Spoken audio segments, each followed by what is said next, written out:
quiet down, we're starting. All right. Good evening, everyone. This is the March 17th hearing for the Executive Nominations Committee. Apologize, we're off to a little bit of a late start here. A lot going on today legislatively. It's a busy legislative day. So appreciate all the committee members being here. We're going to go ahead and jump right in. And we're actually going to start with nominee number 2, Dr. Seshamani, who is being appointed as the Secretary for the Maryland Department of Health. She is a constituent of District 16 of Senator Love's, and if you want to go ahead and proceed, we'll get started.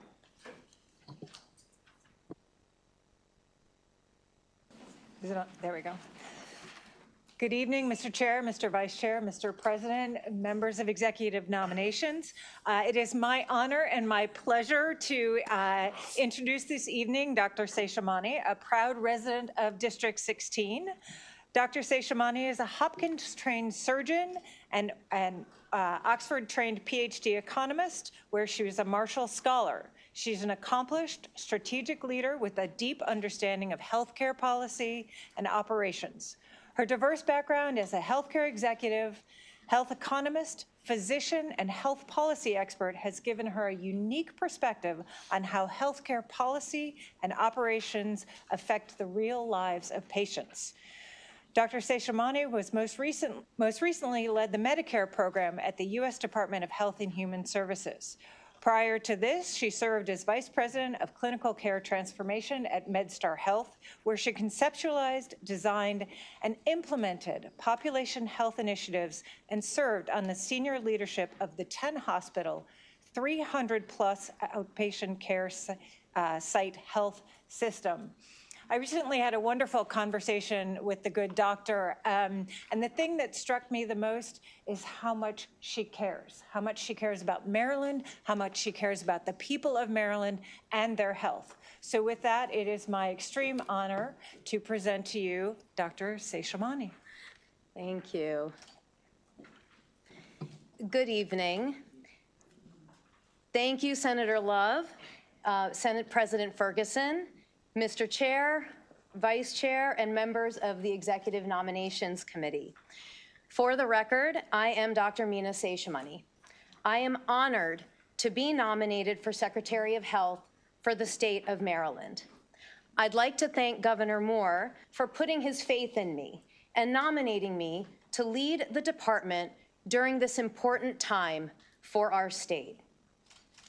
I first came to Maryland 20 years ago to train in otolaryngology, head and neck surgery at the Johns Hopkins School of Medicine, where I saw every day the incredible potential for the healthcare system to enable people to stay healthy, and the tragedies that occurred when people fell through the cracks. I brought my patient stories with me to my policy work every day. For example, when working on implementing the Inflation Reduction Act, which had some of the largest changes to the Medicare prescription drug coverage in decades, I think back to when I had to get on the GoodRx app with one of my patients to try to find a drug that I could prescribe for her that she could afford. Through all my years working as a clinician, healthcare administrator, and policymaker, it has always been abundantly clear to me that the healthcare system doesn't work if all we are doing is treating a disease in a 15-minute office visit. We are all greater than the sum of our diagnostic codes. We are people, and the healthcare system must care for people. And this is what excites me about taking the role as secretary. The Department of Health cares for Marylanders, working across the myriad of experiences and settings that impact someone's health. I seek to protect and improve the health of all Marylanders through a thoughtful, data-driven approach in partnership with the staff at the department, across the Moore-Miller administration, with you and the Maryland General Assembly, and with all of the organizations and people in our state who strive to provide a world-class healthcare system for all Marylanders. Now, I recognize that if confirmed, I am stepping into this role at a time of uncertainty. This is true both at the federal level and as we navigate a challenging budget for the Department of Health. It is in these times that Maryland can rely on its areas of strength. One of Maryland's biggest assets is the network of stakeholders that make up the fabric of our healthcare system. The Maryland Department of Health is one of the few state agencies that engages with Marylanders from the day they are born to the day that they die. We must make it clear to everyone, from healthcare organizations to members of the community, that the Maryland Department of Health is here to serve all Marylanders, from Western Maryland to the Eastern Shore. I will work to show every day that the government is a force of good, and I look forward to partnering with the General Assembly as we endeavor to improve the lives of all Marylanders. And finally, I would like to thank my family who is here, my parents, my au pair, and my 2 kids. Many people have asked me over the years, how do I do these kinds of jobs while raising 2 children? I say, I am able to do these jobs because of my 2 children. They inspire me. I strive to show them the importance of public service, of taking your God-given talents and applying them to have a positive impact on your community. As the chair of surgery at Hopkins told all of us surgical interns on the first day of our training, if you love what you do, you'll never go to work a day in your life. And with that, thank you again for your time, and I look forward to your questions. Thank you. We'll start with Senator McRae. Thank you, Mr. Chair, and thank you, Dr. Sishamani. First, I just want to say it was good to be able to have a few moments with you, and I just want to let your children know that you also let off the importance of that piece of it too. Dr. Sishamani, you spoke about like some of the assets in the state of Maryland and some of the great things that we're doing. We know with the AHEAD model, the new AHEAD model, we know with the challenges that we have within the federal government. During your tenure with CMS, could you just highlight what was some of your proudest achievements, but what also makes you ready to serve the state of Maryland because of those proud achievements? Yeah, absolutely. And I think it actually ties into what the strengths in Maryland are in terms of that network of stakeholders. So a lot of people, when they think of the Medicare program, they think of payments. You know, to quote Mark McClellan, who was the CMS administrator in the George W. Bush administration, CMS is one of the largest public health agencies in the country because where payments are really enables you to change the way that the system is so that it's connecting the dots and keeping populations healthy. So one of the things that I am most proud of is how we were able to really engage all of the stakeholders and make changes to the Medicare program so that it actually is caring for people. And a lot of this I took from my experiences caring for patients. Medicare now, for the first time, pays for community health services. It pays for care navigation, for training family caregivers, for integrated behavioral health with physical health. And these are all things that are key to really enabling the public to be healthier, to be able to garner data at a population level so that you can really work out in the communities to improve care, not just in that, hospital visit or that physician visit. And I think that transforming of care is one of the things that I am most proud of, and I think is one of the skill sets that I will be leaning on in this role, because there are many different needs across the state of Maryland from the different communities, and being able to engage across that and really address the particular needs of different communities is extremely important. Mr. President, followed by Senator Augustine. Thank you, Mr. Chairman. Thank you, Dr. Can I make sure I say it? Shamani, did I say that correctly? Yeah, that's good. Okay, thank you. First, it was great to connect with you, and I really appreciate it. I look forward to supporting your nomination. I want to build off of what the senator from the 45th was saying, particularly as it relates to the AHEAD model. Last week, we had a pretty surprising announcement from CMMI about the total cost of care model in 8 states, including Maryland's, being ended a year earlier. It came with announcement that the AHEAD model in Maryland was to move forward, although the head of CMS has not yet been confirmed. I'm curious your take in the world where there is another unexpected announcement about the AHEAD model in a different capacity. What would be the impact of the AHEAD model not being the path that Maryland had moving forward, or withdrawn by CMS or CMMI? And what would the impact be, and what would be your approach, and how would you work to prevent that from happening?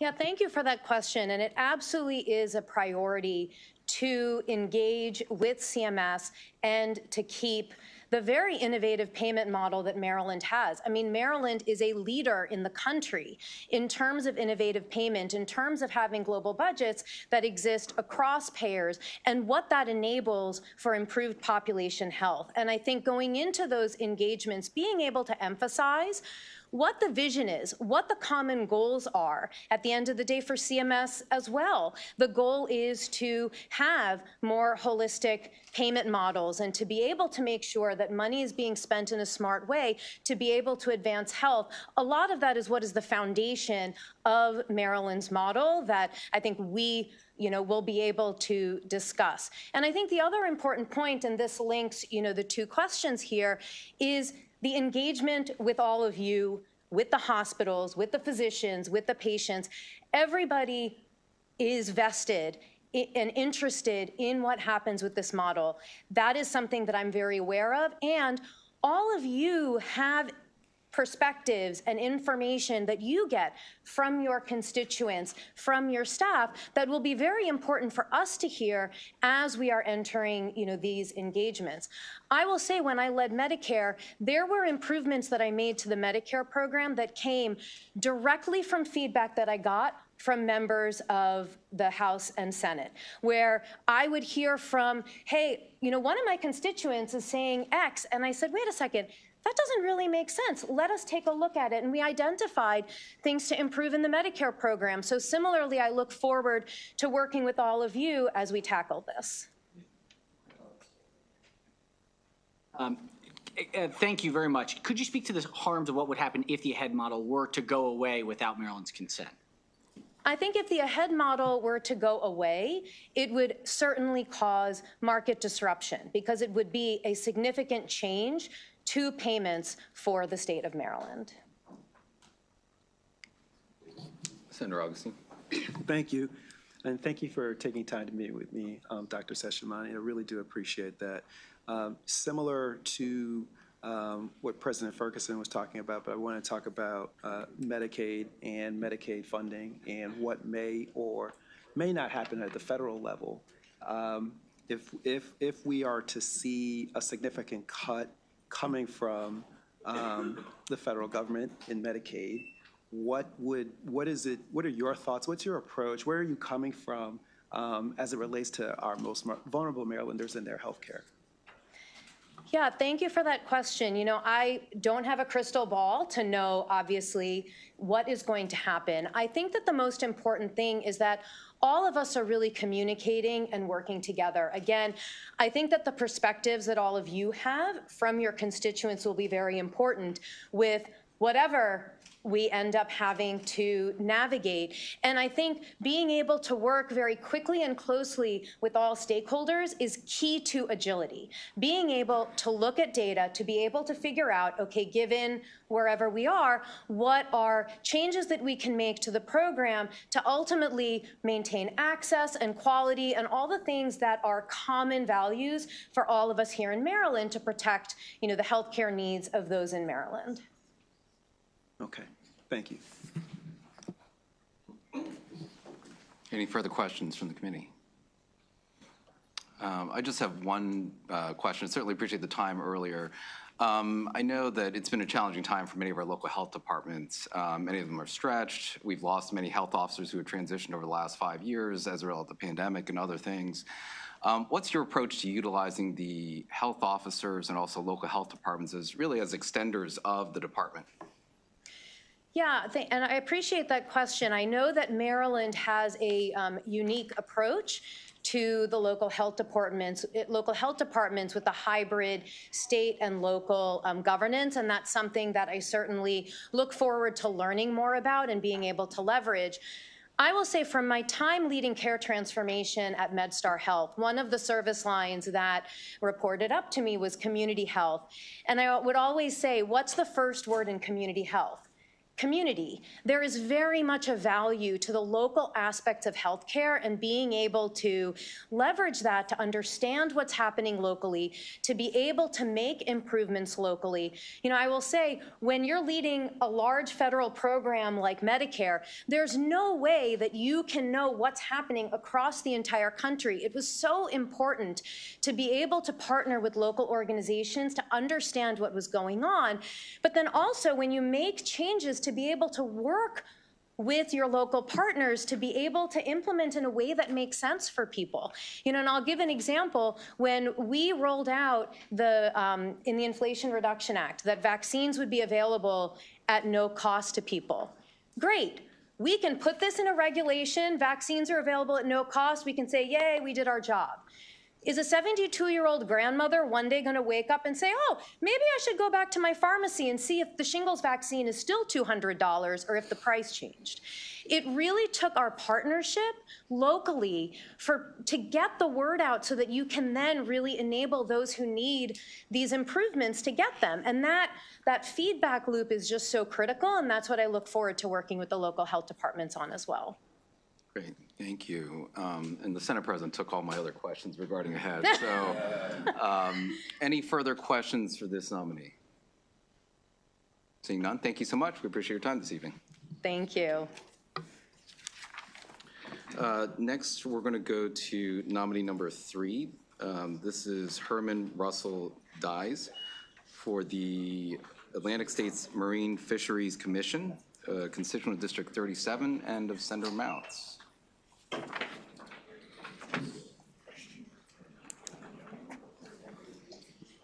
the room clear for a second. Mr. Dyes. Here we go. I'm going to introduce you, and then you take the microphone.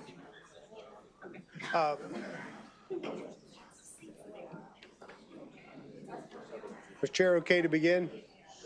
Mr. Chair, Vice Chair, colleagues, it's a great honor to be able to present Mr. Herman Russell Dyes. You'll have to excuse me, but I'll just say Mr. Dyes, who has been a appointed member of the Atlantic States Marine Fisheries Committee. You'll see in his bio, he has served on this commission for about 20 years. Not only that, I have known Mr. Dyes since prior to Little League Baseball as he coached us along. I can attest personally to his knowledge about the importance of the environment, clean water, the health of the bay, as well as the intricacies of the commercial fishing industry. There couldn't be a better person for us to nominate to serve on this commission. And with that, it's my honor to recommend Mr. Dyes. Mr. Dyes.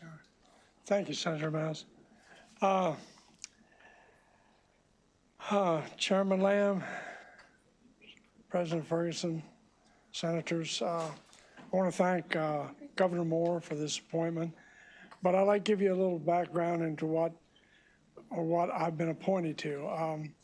Most people, you say Atlantic States Marine Fisheries Commission, and don't know what it is. Well, 3 people are representing Maryland. We have the Department of Natural Resources, a legislative appointee, and a governor's appointee. And we have this from every state from Maine to Florida. We meet 4 times a year in Arlington, Virginia, and lay out the groundwork for the seafood that's caught in each state, sizes. It goes from how many can be caught and what can't be caught. It is important for us as watermen, and I'm a lifelong waterman, 10th generation waterman on the Chesapeake Bay, and it's important for us to be represented in Arlington when we go there. Do we have someone that is knowledgeable, knows about the bay, knows about our imperfections and our perfections? So, any questions? Any questions for this nominee? Seeing none, thank you so much. We appreciate you being here this evening. Thank you very much. Thank you. We're going to proceed to nominee number 4. This is for the Automobile Insurance Fund, the Board of Trustees. This is Mr. Larry Young, who's a constituent of District 40, and Senator Hayes.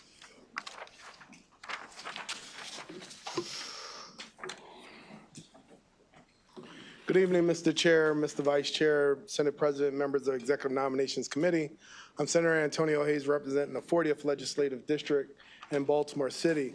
It's an honor and a pleasure to be here today to present to you the following nominee. Senator Young served for more than a decade, 2 decades here in the General Assembly, a decade just here in the Senate, serving as a former chair of this distinguished committee, Executive Nominations, and various committees. Even after his years of public service here in the Maryland General Assembly, he went on to continue to serve the community through his daily radio show at WOLB, where he used that platform to empower communities throughout Baltimore and throughout the region, even serving as a continued advocate for the Arena Players, one of the oldest continuously function African-American run playhouses here in the state of Maryland. Somebody was sickling behind me. I don't Sorry, know they're what's looking going. for me. Oh, okay. You know, I'm from West Baltimore. My peripheral real good. I'm just saying. Without further delay, Mr. Chairman, I present to you our good friend, Senator Larry Young.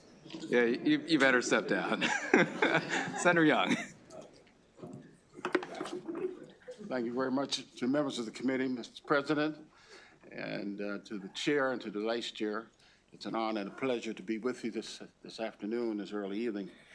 I thought at 75 years of age, maybe I could just stop and retire, but I can't. I'm looking forward to the opportunity to extend myself one more time to serve in the state, and I'm very appreciative of the governor for thinking enough of me to make me the appointee. I've been impressed with the board that I'm going to hopefully join with your help, and to have the staff be as cordial and supportive. And I'm excited about this new opportunity. I call this my 3rd job. I did my legislative part, I did my radio part, and now I'm going to have the opportunity to serve on this very distinguished board. I want to again thanks the governor for thinking enough of me to give me this opportunity to serve. And I got to admit, though, Mr. Chairman, when I was chairman of the committee executive, we had nothing like this. You've come a mighty long way, but it's a joy and a pleasure, and I hope I can answer whatever question you might have. Oh, one other thing. I do want to acknowledge the fact that I do have with me Mr. Greg Bernstein, who was a certain former state's attorney, excellent, exceptional lawyer. And of course, I have organizations, Arena Players, I have the National Action Network, I have New Hill Heights Development Corporation, and my church representation. So I want to thank all of them for coming. Tony Ward, Mark Cannon, Alex McKinney, and of course, as I just stated, the attorney himself, Mr. Greg Bernstein, here with me. We're happy to answer whatever questions there might be, Mr. Chairman. Thank you so much. We'll start with the vice chair, followed by Senator McCray. Thank you very much, and I want to welcome you. Just for the record, I met Larry Young when I was about 13 years old. My parents had left, and I was living on the streets. I was between 11 foster homes, and between the times I ran away, I lived on the streets of Baltimore, ate and slept on the streets of Baltimore. I met Larry, and I'll never say Larry. I've never said that before. But I met him, and I was sick at that time, and he introduced me to Dr. Uthman Ray, who treated me for free. He's in heaven now, and introduced me to a lot of the Baltimore powerful ones who were political, Dr. Marion Bascom, Vernon Dobson, and others that we knew. They followed me. They made sure that no matter what I became successful, they yelled at me when I was wrong and encouraged me when I was right. So, Godfather, thank you. I will never forget. Time and distance, time and space is not always allow us to be in touch, but you know that I love you with all my heart and I'm always there for you. I am proud of you, and I hope that I can be half the person you are as I continue here in the political arena. God bless you, and I love you. Mr. Chairman, I would like to say, have you ever let the Senate know that you were one of the 4 preachers at Oriole Park? 75,000 people came, the largest delegation Yes. except for when the Catholic Pope came. And you were one of the 4 speakers, and you let the place out. Thank you. Thank you. Thank you. Senator McCray, followed by Senator Roosevelt. Thank you, Mr. Chair, and it's going to be hard to follow the Vice Chair, but Senator L.Y., I just say thank you for being a giant in our community. I say thank you for your mentorship, not limited it to just West Baltimore, but you've spiraled over into East Baltimore, across the city and the state of Maryland. L.Y., I think it's important just to understand that those talents, those gifts that you've been blessed with, I'm thankful that you're able to continue to serve and serve our folks, so just thank you. Thank you, sir. Senator Roosevelt. Chairman, Senator, it's always great to see you. I have not known you as long as the Vice Chair has known you, but I had the opportunity to serve with you in the House of Delegates a few years ago. We worked together on many things, the opportunity to be on your radio show.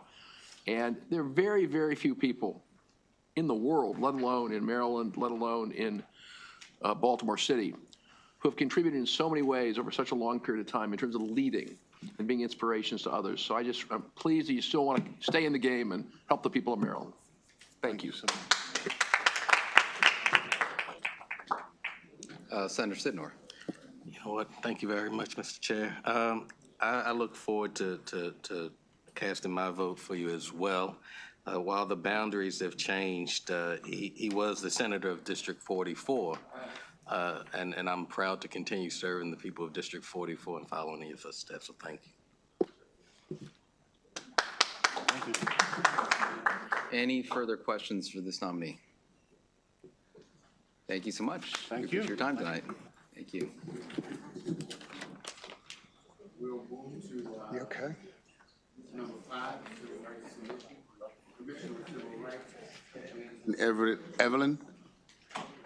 And Senator Lamb is the senator in that district. Thank you, Mr. Vice Chair. As Mr. Evelyn gets up to the podium here, pleased to be able to introduce him for confirmation of his appointment to the Senate, or to the state's Commission on Civil Rights. Mr. Evelyn is an attorney with extensive public and private sector legal experience. He graduated from Washington Lee University School of Law and started his career in the Maryland Circuit Court chambers of the now Chief Judge of the United States District Court of the District of Maryland and the Honorable George L. Russell III. Mr. Evelyn has served in senior legal and management roles in Prince George's, Howard, and Anne Arundel counties. His extensive legal experience and experience in government make him an asset to the commission. With that, let me present Mr. Jansen Evelyn.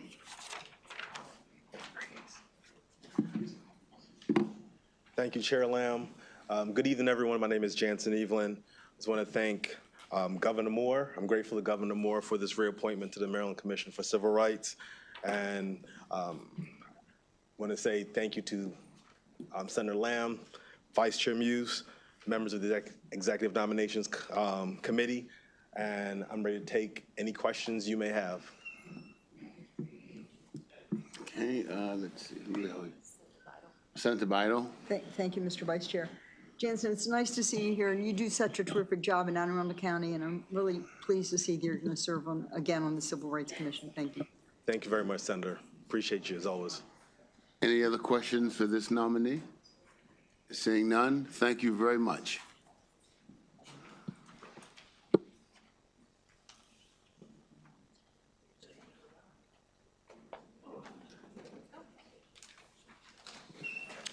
We're going to proceed to nominee number 6, and this is Eileen Levitt, a constituent of District 16, Senator Love, also for the Commission on Civil Rights. Good evening, Mr. Chair, Mr. Vice Chair, Mr. President, members of the committee. Nice to see you again. Sarah Love, Senator from District 16. It is my pleasure to introduce to you tonight Eileen Levitt, who is here for a reappointment to the Maryland Commission on Civil Rights. Eileen is the founder and CEO of the HR team, where she spent nearly 3 decades helping businesses navigate human resources strategy and compliance. Her expertise in employment law, training, and organizational development has shaped workplaces across Maryland, making her particularly well-suited to uphold the Commission's mission of ensuring equal opportunity for all. During her time as a commissioner, she has demonstrated a steadfast commitment to enforcing Maryland's anti-discrimination laws in employment, housing, public accommodations, and state contracts. So it is my pleasure to turn the microphone over to her. Thank you. Thank you, Senator Love. Thank you, President Bill Ferguson, Chair, Senator Lamb, Vice Chair, Senator Muse. I want to thank Governor for my reappointment, and I'm just happy to take any questions at this time. Any questions from Ms. Levin? Seeing none, thank you so much. We appreciate your time this evening. We're going to go back to nominee number 1, who I believe is here. This is Anand Parikh, constituent of District 20, and Senator Smith for the Office of Administrative Hearings.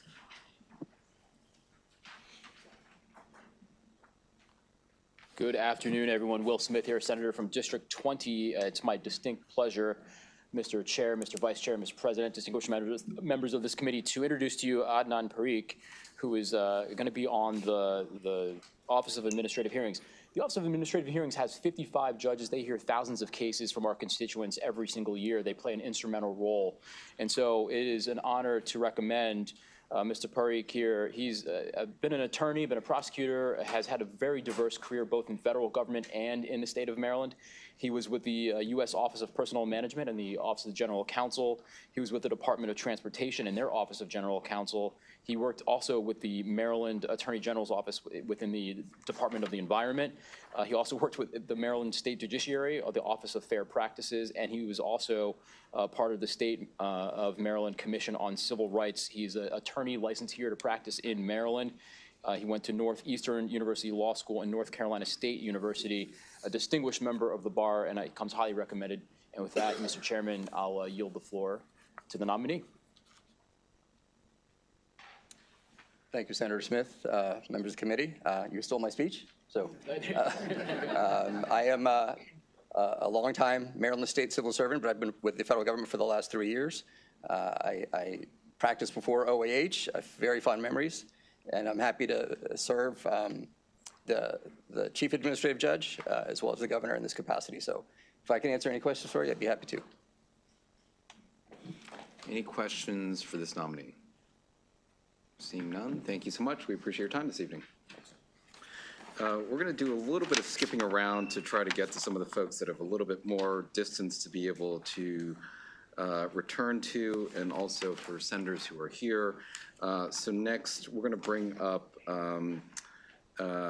Dr. Malik Joshi, who's a constituent of District 2, and Senator Quarterman. This is for the Health Services Cost Review Commission.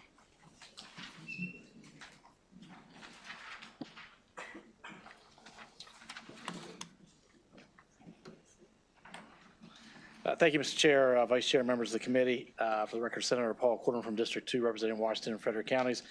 I am pleased to introduce Dr. Malik Joshi to serve on the Health Services Cost Review Commission. As the President and CEO for Meritus Health, Dr. Joshi oversees approximately 3,500 employees within the Meritus healthcare system. He is a passionate advocate for healthcare access and quality for our region and cares deeply about the prosperity of our community. Under Dr. Joshi's leadership, Meritus Health has been named a high-performing hospital in maternity care by U.S. News and World Report and received an A grade within the last year for hospital safety from the Leapfrog Group, which was only achieved by 30% of hospitals nationwide. Colleagues, for those of you who are not familiar with Meritus, you're going to be very familiar with them here very soon, as Meritus is on the doorsteps of introducing the only third medical school in the history of the state of Maryland, with the opening of Meritus School of Osteopathic Medicine. The school has accepted its first class, and Dr. Joshi has been a trailblazer in not only Western Maryland, but throughout our state, in advocating for physician shortages that we're experiencing throughout the state of Maryland. In summary, he is a visionary who has improved and increased healthcare access for not just Western Maryland, but the entire state of Maryland, and I'm pleased to present to you Dr. Malik Joshi. Thank you. Excuse me, Senator Quarterman. I really appreciate it. Thank you to Senate President Ferguson, Chair Lamb, and Vice Chair Muse, and to the committee. I'm really honored to have this opportunity to serve the state. I want to thank, of course, Governor Moore for his reappointment on the commission. I've been a longtime Marylander, living in Talbot County for almost 20 years, where our kids went from nursery through high school, and now loving Washington County for the last almost 6 years, and just so proud of the community and our state. And so I look forward to the opportunity to contribute to, as you've heard earlier, an impressive model of healthcare in the country, and one that we want to further. I'm open to any questions. Any questions from the committee? Mr. President. Thank you, Dr. Judge. Great to see you again. I'm curious, in your position as the hospital representative, I know that Meredith is not a part of the Hospital Association. How do you see your role on the commission as a voice of a hospital, but not one that is a part of the association with all of the hospitals? Certainly, great question. I view myself as a voice for Maryland, and so I'm here to support all hospitals and, most importantly, the consumers. It's important to have health care that's affordable and high quality, and so the great part about being in a hospital is there really are healthcare heroes. We were healthcare heroes during COVID, and every single hospital is a healthcare hero now. So I'm here to really support the field. Thank you. Any further questions for this nominee? Obviously, a lot of uncertainty with the federal landscape these days. And as we move forward very quickly with the AHEAD agreement, just continue to encourage the commission to be responsive to a lot of the concerns, many of whom you're familiar with and have heard from other health systems and hospitals as well, to the extent that you can continue to encourage staff at the commission to be responsive to those concerns, would certainly encourage that. Absolutely. And I know agility was said earlier, and we know that's very important for us as a state. Thank you. Seeing no further questions, thank you so much. We appreciate your time this evening. Thank you. Next, we're going to go to nominee number 17, and this is former First Lady Judge Katie Curran O'Malley. She is a nominee to the Commission on Hate Crime Response and Prevention, the constituent of District 43, and of Senator Washington. Good evening, afternoon, colleagues. I am honored to bring before you Judge Catherine Curran O'Malley. I'm honored to endorse her nomination. You may of course note that she has two very sort of famous last names, but wanted to make sure that I just shared with you and the public just, you know, her stellar activities and why we should be honored to have her to continue her service in Maryland. She's retired from the bench, Judge O'Malley, after serving 20 years as associate judge and 2 years as a senior associate judge. She was also the Baltimore County State's attorney for 10 years. There was this brief period where you were the first spouse of the state of Maryland, where she did amazing work and support. She's a constituent. Knew her before I joined this body and just have always admired her work. She continues now as the executive director of the Women's Law Center of Maryland. And that is a very, very important role here to ensure looking at that our bills and our laws and that advocacy for women here in this state and our laws are gender responsive. Her dedication to public service extends beyond the courtroom. Her appointment to the Commission on Hate Crime and Response Prevention is a testament to her expertise and unwavering commitment to justice. And I just will present to all of you Judge Curran O'Malley to share with you and to answer any questions that you might have. Thanks, Senator. Thank you, Senator Washington. She's a fabulous senator for the people that she represents in my great city of Baltimore. It's really, truly an honor to be nominated by Attorney General Brown to be on this commission. I've only been on it for less than a year. The commission was the legislature changed a bit of how the commission was appointed last year, and I was very, again, honored by Attorney General Brown to be put back on the list to be nominated for the commission. I especially enjoy the fact that I'm going to be working with the schools and working and dealing with hate in schools, because for many years as a judge, I did the truancy court program for about 12 years, and I worked in the Baltimore City schools dealing with kids who weren't coming to school, and a good reason why they weren't coming to school often was because of being bullied for being different or for not being accepted. And hate crimes was not happening necessarily to them, but I think in a preventative way, if we work with the Maryland State Department of Education, our committee can really come up with some strategic ways to have kids deal with tolerance so that we prevent hate crimes. Because I did certainly see, as a prosecutor and as a judge, the effects of hate crimes on individuals in the community. So I welcome any questions that you might have about my service. Any questions for this nominee? Senator Ritzback. Yeah, I just wanted to express support for the nomination. I think you're a great judge, and I think you'll make a great contribution. I think you're great too, Senator. Thank you. Thanks. Have a good evening. Thank you for your service.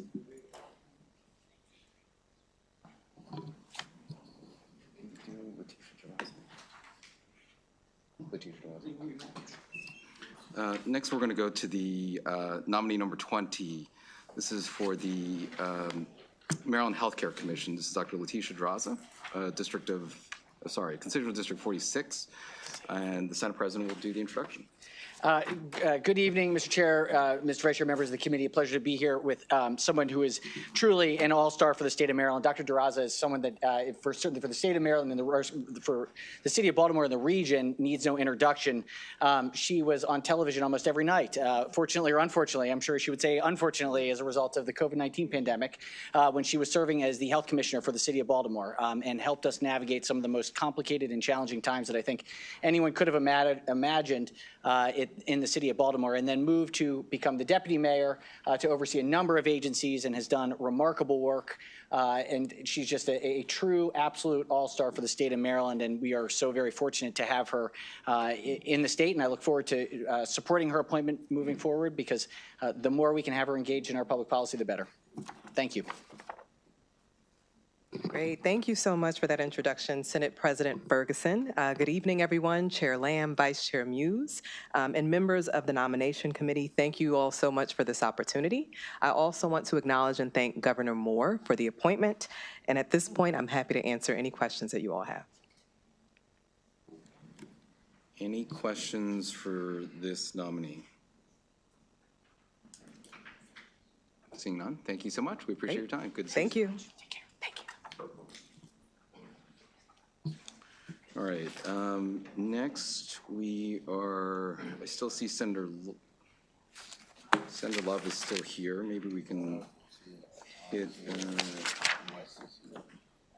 nominee number 15 for the Maryland Economic Development Corporation Board of Directors, MEDCO, Andres Navarrete, a constituent District 16, and Senator Love.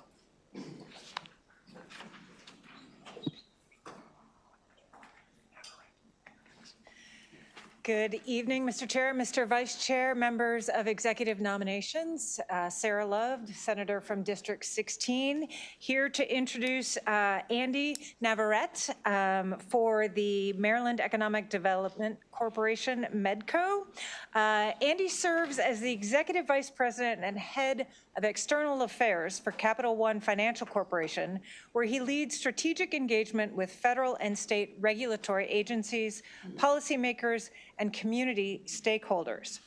His background in banking law, government affairs, and economic policy will provide invaluable insight to MEDCO as it continues its mission to drive economic growth and development across Maryland. I'm excited to be here to introduce him to you tonight, and with that, I will turn the mic over to him. Thank you, Senator Love, for your support and service, and thank you as well to the members of the committee. I'd also like to thank Governor Moore and his staff for the appointment and their support over this period of time. As the fourth generation to reside here in Maryland and Montgomery County, I'm just honored to be able to serve on this council, and would welcome any questions that anybody on the committee may have. Any questions for this nominee? Thank you very much. None, thank you. All right. I'm going to see Senator Charles here. We're going to skip to nominee number 13, Niani Smith, constituent of District 25 of Senator Charles for the Commission on Correctional Standards.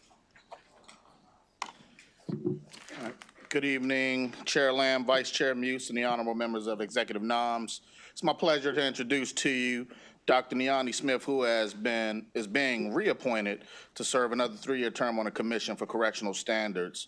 She's a highly accomplished social worker and extensive experience in trauma prevention, crisis intervention, and behavioral health.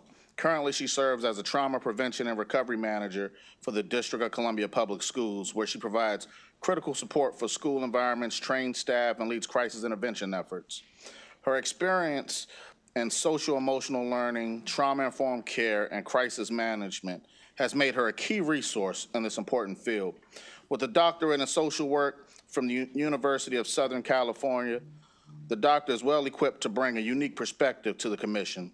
She holds both a licensed clinical social work and has been instrumental in developing and implementing programs that support mental health and wellness in schools, organizations, and communities.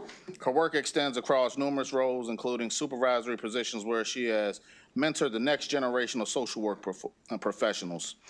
Niani's deep understanding of human services, her commitment to improving systems, and her expertise in crisis management will be invaluable as she contributes to the work of the Commission on Correctional Standards. I have no doubt that she will make a positive impact in her new role on the Commission, and I fully support her nomination and look forward to seeing her success in this role. Thank you. Thank you, Senator Charles. Good evening to the committee. Good evening, President, Vice Chair, and Chair, and to all assembled. Thank you to the Governor for the reappointments, and I will take any questions at this time. Any questions for this nominee? Seeing none, thank you so much. We appreciate your time this evening. Thank you. Next, I'm going to call up Dr. Albreen Chesterfield for the State Board of Education, and I'm going to present him from the dais here. So Dr. Chesterfield has had an extensive career with the University of Maryland Eastern Shore stemming back to the 1970s. Having served in various capacities, including in student affairs, in residence life, in administrative affairs and auxiliary, and most recently as the Assistant Vice President for Administrative Affairs and Director for Auxiliary Enterprises at UMES.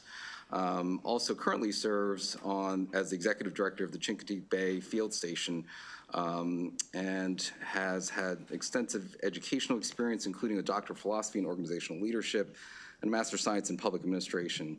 And with that, pleased to present Dr. Chesterfield. Good evening. Just to correct the record, I haven't gotten that doctorate degree as yet, still working on it. Soon to be. Soon to be. President Ferguson, Chair Lamb, Vice Chair Moose, and esteemed committee members, thank you for the opportunity to come before the Executive Nomination Committee. I am deeply honored by Governor Westmore's confidence in my ability to serve the students, teachers, and community of Maryland, especially my home county, Somerset, where my great-nephew attended a public pre-K program. I would also like to thank Appointment Secretary Tisha Edwards for her unwavering support. And I have with me this evening my former supervisor of 37 years, Dr. Ronnie Holden. I have some of the former students that I've worked with at the university. And most of all, I want to thank my Divine Nine family for their presence here this evening. You have always had my back. Thank you. I will take any questions at this time. Senator Sidnor. Thank you very much, and good evening, brother. Good evening, Senator. This particular nomination, it's good to finally see you here because it's been a little while to get you here, right? Yes, it has. And you and I, we've spoken, so the questions that I'm asking, they're not new. It's just so that the public knows some of the things that we've talked about and some of the things that you've had to deal with, right? Yes. So you have served on the Somerset County Board of Education, correct? Yes, that's correct. And were you the chairperson? No, I was not. All right, so William McCarntiff, am I pronouncing his name right? William McCuff, right. Right, from the Somerset County Board of Education. Yes, he was the chair. He was the chair. And he wrote a letter of recommendation for you that said, during our time serving together, Chet's calm demeanor, integrity, thoughtfulness, and his general professionalism proved to be a great asset to the board. He was always a voice of reason during sometimes contentious debate, facilitating the board's ability to come to consensus on difficult issues. Chet's overriding concern for our students and community was always evident in his actions. So just from reading that, I mean, I certainly would love to have you on our state Board of Education doing the same thing for all of the state's children.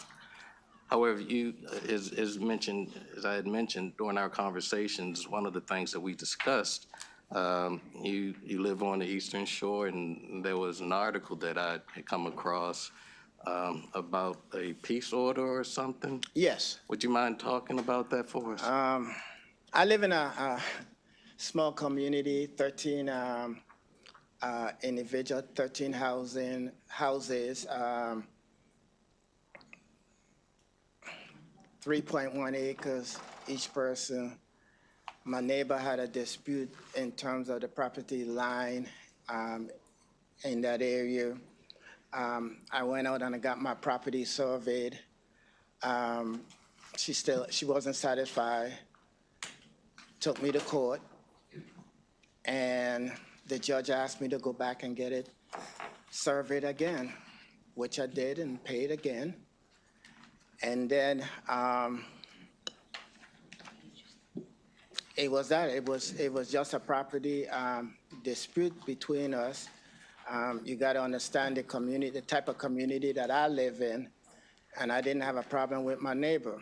As a matter of fact, not too long ago, I saw my neighbor and I approached my neighbor and I asked her, I said, I haven't seen your husband lately.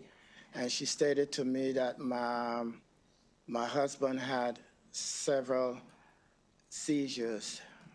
And I said, well, I will continue to pray for you and your husband. And that was the gist of it. There was no violence. There was nothing that took place. There was just a property dispute. Thank you. And there seems to have also been some questions about your time while you were working at the University of Maryland Eastern Shore.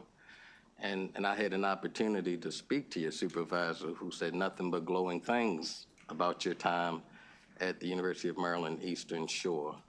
I just wanted to also say for the record, I'm looking at about 37 pages full of people who believe that you would serve our children well. So I'd certainly look forward to voting for you and supporting your nomination. So thank you. Thank you very much, Senator. Senator Hershey. Thank you, Mr. Chairman. Thank you, Mr. Chesterfield. Just to follow up on my colleague mentioned that you were on the Somerset Board of Education, is that right? Yes, Chairman McIntosh was the chairman of the committee. Yes, I served on that. Okay, and how long were you there? I was there approximately a little bit more than about a year or so. I was appointed by the governor. Okay. And then the chair mentioned you had extensive experience at UMES, which is certainly commendable. But just as the member of the State Board of Education, just can you go over a little bit of your experience in K through 12 education? Well, I work with the Somerset Board of Education. I was also a teacher in in Somerset County. I work as a substitute teacher. I also taught in the as an adjunct professor at the University of Maryland Eastern Shore. Right now at the Shinkity-based field station, I'm also again back in the educational system in terms of the schools from the passive schools out of Pennsylvania. So most of my life work have been in the area of education. It sounds like more in the higher education. Well, in the higher education, yes, but in terms of Somerset County, Board of Education is still there. But yes, most of my degree is in the higher education. Okay, but only a year on the Somerset board. It's only a year in the Somerset board and a substitute teacher also in Somerset County. Okay, thank you very much. Thank you very much, Thank you, Senator. Mr. Chair. Thank you, Senator McKay. Thank you, Mr. Chairman. Hi, Mr. Chesterfield. Hi, how you doing? Awesome and wonderful, sir. So when you were on the Somerset County Board of Education, I know that they're a member of MABE, the Maryland Association of Boards of Education. Yes. Were you assigned to any of their policy review boards or anything like that? No, I was not. Okay. Thank you, sir. Any further questions for this nominee? Seeing none, thank you so much. We appreciate it. Senator Hayes. Sorry, thank you, Mr. Chairman. Mr. Chesterfield, we haven't had a chance to meet. Yes, I was looking for you today. Indeed. But some people who are very close to you, who you've had a significant impact on their lives, yes, have reached out to me on your behalf. It speaks very highly of your contributions to them and their growth and your mentorship. And so look forward to learning more about you, and I'm looking forward to supporting your nomination this evening. I appreciate it. Thank you very much. Thank you, Mr. Chair. All right, thank you. Seeing no further questions for this nominee, thank you so much. We appreciate your time this evening. Thank you very much, Commissioner. Thank you. Next, we're going to go to nominee number 24. This is Misha Lev Weinblatt, constitutional district 16, and Senator Love. I think that should complete your folks. He's being nominated for the Maryland Public-Private Partnership Marketing Corporation Board of Directors. Thank you, Mr. Chair, Mr. Vice Chair, Mr. President, members. Again, Sarah Love, Senator from District 16. This is the last time you will see me tonight. Oh, thank you. Well, that's true. That is true. I'm pleased to introduce to you tonight Micha Weinblatt, who is being nominated to the Board of Directors of the Maryland Public-Private Partnership Marketing Corporation. Say that one 10 times fast. His entrepreneurial leadership, marketing expertise, and commitment to Maryland's business community make him an excellent choice for this role. Miha is the CEO and founder of Crooked Monkey, a merchandise agency that helps companies build their brands. He also co-founded Betterific, a crowdsourcing product ideation platform where he worked with Fortune 500 companies like Coca-Cola, Target, and General Mills. There's a lot more I could say about Micha, but I will keep it short and want to thank him for being willing to serve in this position, and thank you all for listening to him. Okay.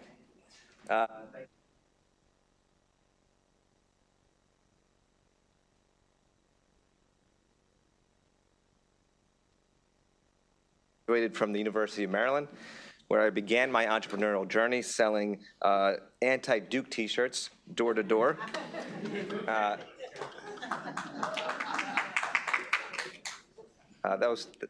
was 20 years ago. And with the tournament around the corner, I was thinking about dusting off the old t-shirt and heading back to campus if anyone wants to join. Business, entrepreneurship, and Maryland are three of my passions. The commission's job, which obviously is a mouthful, but the job is to tell Maryland's story to the rest of the country and the world in order to retain and attract business and talent. We've got a great story to tell, and I couldn't be more excited to serve the state in this capacity. Thank you. Any questions for this nominee? Seeing none, thank you so much. We appreciate your time this evening. Thank I think Senator West, you just have one, right? So I think we'll have you come up. We're going to skip next to Edward Patrick Nevin, constituent District 42 of Senator West. This is for the University of Maryland Medical System Board of Directors. Thank you, Mr. Chair. It's a pleasure to introduce to you Edward Patrick Nevin, who's been nominated to become a member of the Board of Directors of the University of Maryland Medical System Corporation. Even though Mr. Nevin lives in Finksburg in Carroll County, he is the managing partner of the downtown Baltimore office of Deloitte LLP, one of the nation's major accounting firms. He has over 35 years of public accounting experience. His areas of expertise include tax planning, economic performance, foreign tax credit utilization, asset life projects, and navigating the regulatory agencies. He is currently on this board. He's been on it for 5 years. This is a reappointment. And with that, I give you Mr. Nevin. Thank you, Senator West. Thank you, Mr. Chairman, Vice Chair, Mr. President, and members of the committee for your time. Also, I'd like to thank Governor Moore and his administration. I appreciate being able to serve on the board the last 5 years and help with the mission of transforming care for Marylanders and to the benefit of all of our state of constituents in the state of Maryland. Any questions? Senator Reedy. Thank you, Mr. Chairman. I just want to second the nomination. 5 years ago, I was introducing Mr. Nevin, and it was at a time when we were dealing with some real challenges at UMS, and I know you've done a wonderful job, and he's no longer in my district because the district lines changed, but strong supporter and a great family in Carroll County. Very excited to support your nomination to stay on this board and keep doing the great work. Thank you. Thank you. Any further questions for this nominee? Seeing none, thank you so much. We appreciate your time this evening. I see Senator Attar back there, so we're going to stay on the University of Maryland Medical System Board of Directors. We're going to move to nominee number 28, Barbara Barrett Clapp, who is a constituent District 41. Thank you, Mr. Chair, Mr. Vice Chair, Mr. President, and members. Ms. Barbara Barrett Clapp is an excellent fit for the University of Maryland Medical System Board of Directors due to her extensive leadership experience in both healthcare and global communications. As a current CEO of a nonprofit healthcare venture, she brings valuable insights into the evolving healthcare landscape and a strong commitment to community health. I am honored to present her for your consideration this evening. Thank you. Thank you. Good evening, and thank you, Mr. Chair, Mr. Vice Chair, Mr. President, and members of the committee. I'd like to thank the governor and the administration for this opportunity to serve both on the University of Maryland Medical System and the state of Maryland. This role is very important to me as I am dedicated to the healthcare sector. I am the CEO of Dwyer Workforce Development. We help people who lack opportunity, and we are trying to help the healthcare staffing crisis. In addition, I'm the CEO of the largest nonprofit skilled nursing facilities in Texas. We have 67 of them. I have 8,000 employees there. So thank you. I'm happy to entertain any questions. Any questions for this nominee? Senator Sidnor. Just a quick question. Did you attend Mercy High School? I did. Okay. Thank you very much. How'd you know?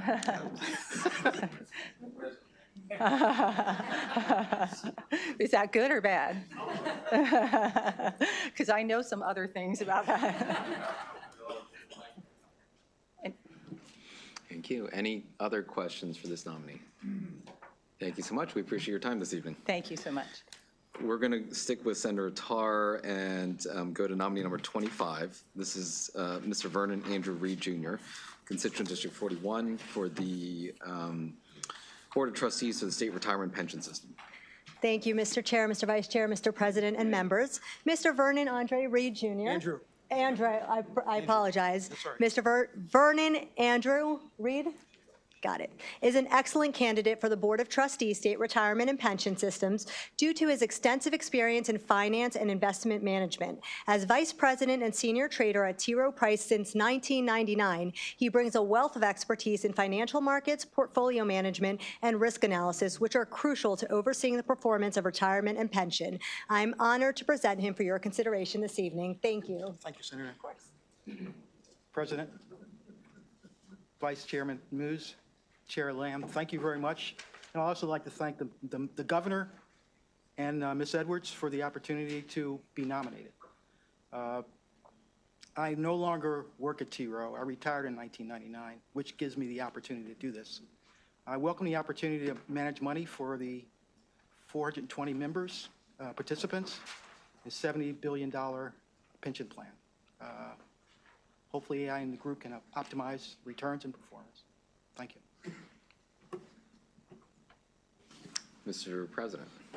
Thank you. Just want to second the nomination. I want to thank you, Mr. Reed, for your great service and look forward to you bringing that service to the pension board. I think you will have an excellent eye for where we should be headed. Thank you. Thank you, Mr. President. Any further questions for this nominee? Seeing none, thank you. Thank Can you I so ask much. one quick question? Are you related to Michael Muse? That's my brother, yes. Yes. We went to high school together. Oh, yeah, wow. Thank you. Small world. Small world. You got my vote, man. What did he say? You got my vote. You got it.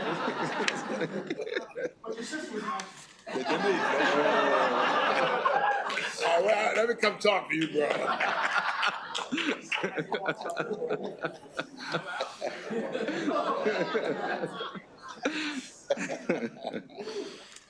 All right.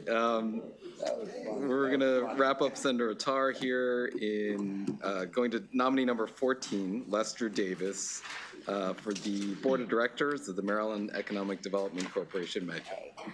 Thank you, Mr. Chair, Mr. Vice Chair, Mr. President, and members. Hopefully this time I got the resume right. As someone who has known Lester Davis for many years, I can attest to the fact that he is a strong fit for this Board of Directors, bringing a wealth of leadership experience in both the public and private sectors. I know him as in his prior roles for the City of Baltimore when he worked for the mayor, but he's also Vice President and Chief of Staff to the CEO of Care First Blue Cross Blue Shield, and he has demonstrated strategic insight and an ability to drive impactful initiatives. I am honored to present him this evening for your consideration. Thank you.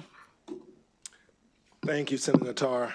Mr. President, Chair, Mr. Chair, Mr. Vice Chair, thank you to the esteemed members of this committee. Appreciate your time and consideration. I want to thank Governor Moore for his trust and faith in me to serve. I want to thank Secretary Edwards and her wonderful staff for their guidance and stewardship, and I'm looking forward to bringing the combination of skill set, public and private, to such an important board as MEDCO, and certainly at a time that is very critical for our state. And so I just want to thank the members of the committee and happy to answer any questions that you guys may have. Mr. President. Just very briefly want to say thank you for continuing to serve, and MEDCO is going to be honored to have your great leadership, one of the most talented, someone that understands the intersection between policy and politics and knows how to move big systems, and so MEDCO will be very graced by your presence on it. So thanks so much, and look forward to catching up soon. Thank you, Mr. President. Any further questions to this nominee? Seeing none, thank you so much. We appreciate your time this evening.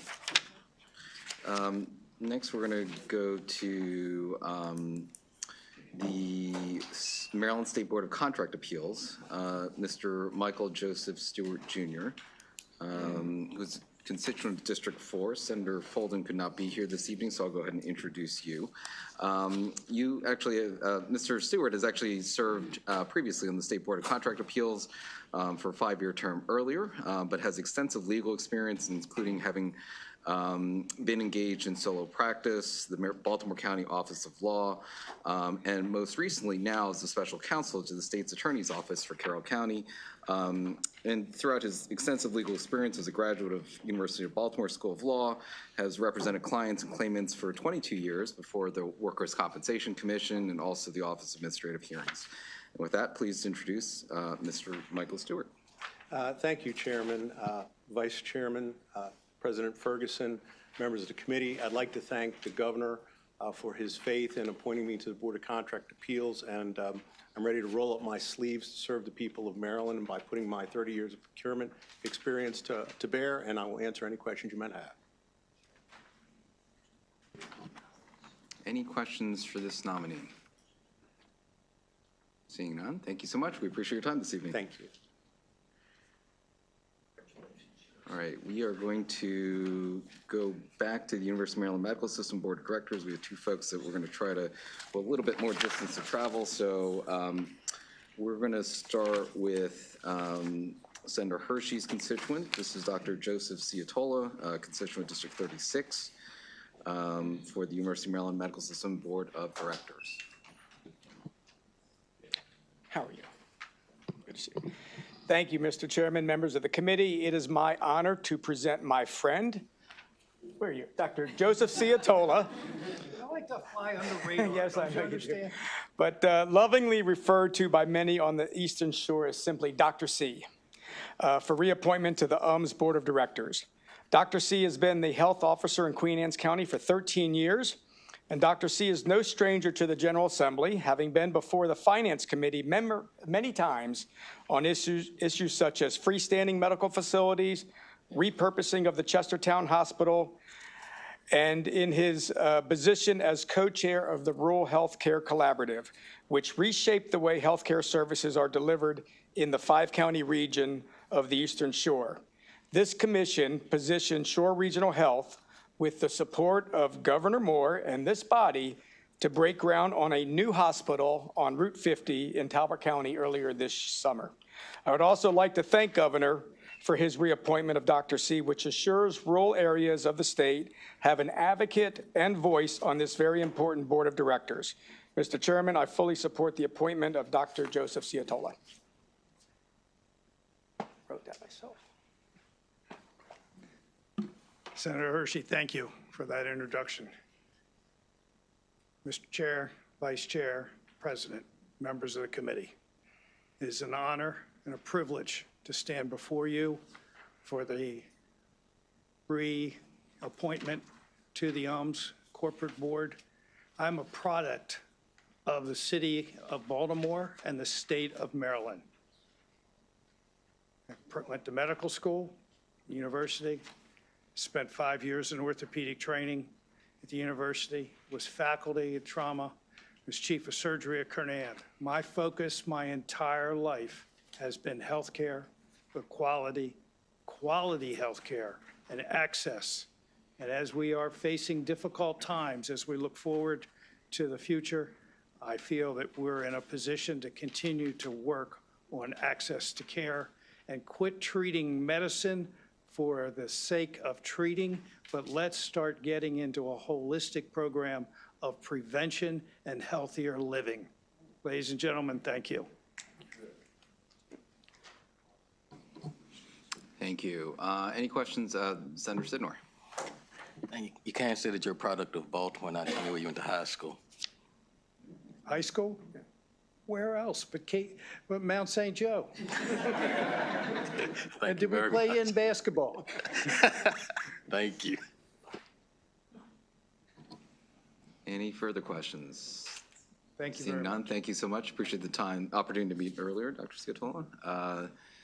We're going to go next to Teresa Felder, constituent of District 34, and Senator James, also for the University of Maryland Medical System Board of Directors.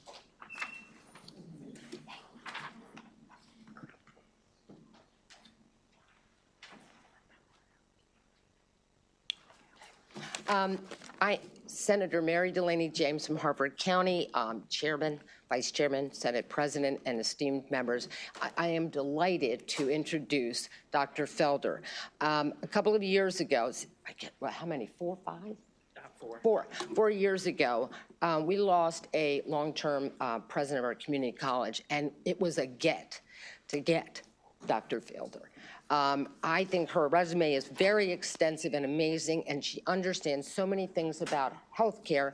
She also has a background in science and math, and she understands that bringing healthcare into communities is one of the critical ways to bring the community up, in addition to education.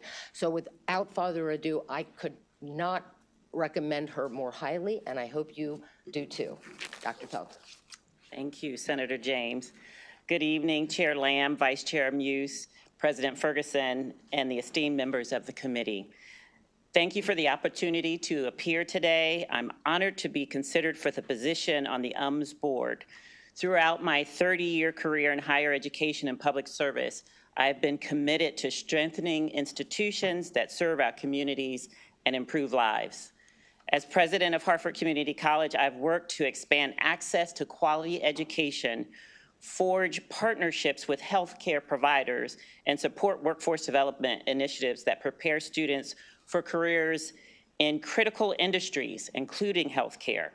I've had the privilege of serving on the board of Upper Chesapeake Health for the past 3 years, where I've gained firsthand insight into the challenges and opportunities facing our healthcare system. This experience has deepened my commitment to ensuring that all Marylanders have access to high quality and equitable health care. If confirmed, I will bring my experience to support UMS and its mission. I appreciate your consideration and welcome any questions you may have. Any questions for Dr. Felder? Seeing none, thank you so much. We appreciate your time this evening.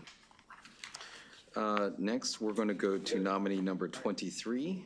This is Matthew Parker, constituent District 28. Unfortunately, Senator Ellis could not be here, so I'll go ahead and introduce you for the Maryland Agricultural and Resource-Based Industry Development Corporation Board of Directors, better known as MARBIDCO. So Dr. Parker has extensive experience as well as academic experience with the University of Maryland, having participated in many research, scholarly, mentoring, teaching, advising experiences, as well as many grants, and has even served as the advisor for existing MARBIDCO programs like the Shellfish Aquaculture Loan Fund, as well as the Shellfish Aquaculture Loan Fund, and has even reviewed many loan fund applications for MARBIDCO, I think over 80 at this point in time. So quite an extensive academic experience, one that would be the envy of many faculty, of publications and other research work. Certainly appreciate your time this evening. Go ahead. So thank you. I'd like to thank President Ferguson, Committee Chair Lamb, Vice Chair Muse, and the members of the committee for having me here tonight.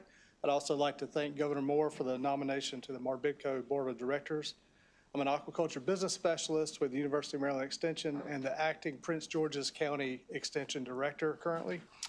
And I look forward to helping MARBIDCO carry on its important work across the state to help our food producers. I'd be glad to answer any questions. Any questions for this nominee?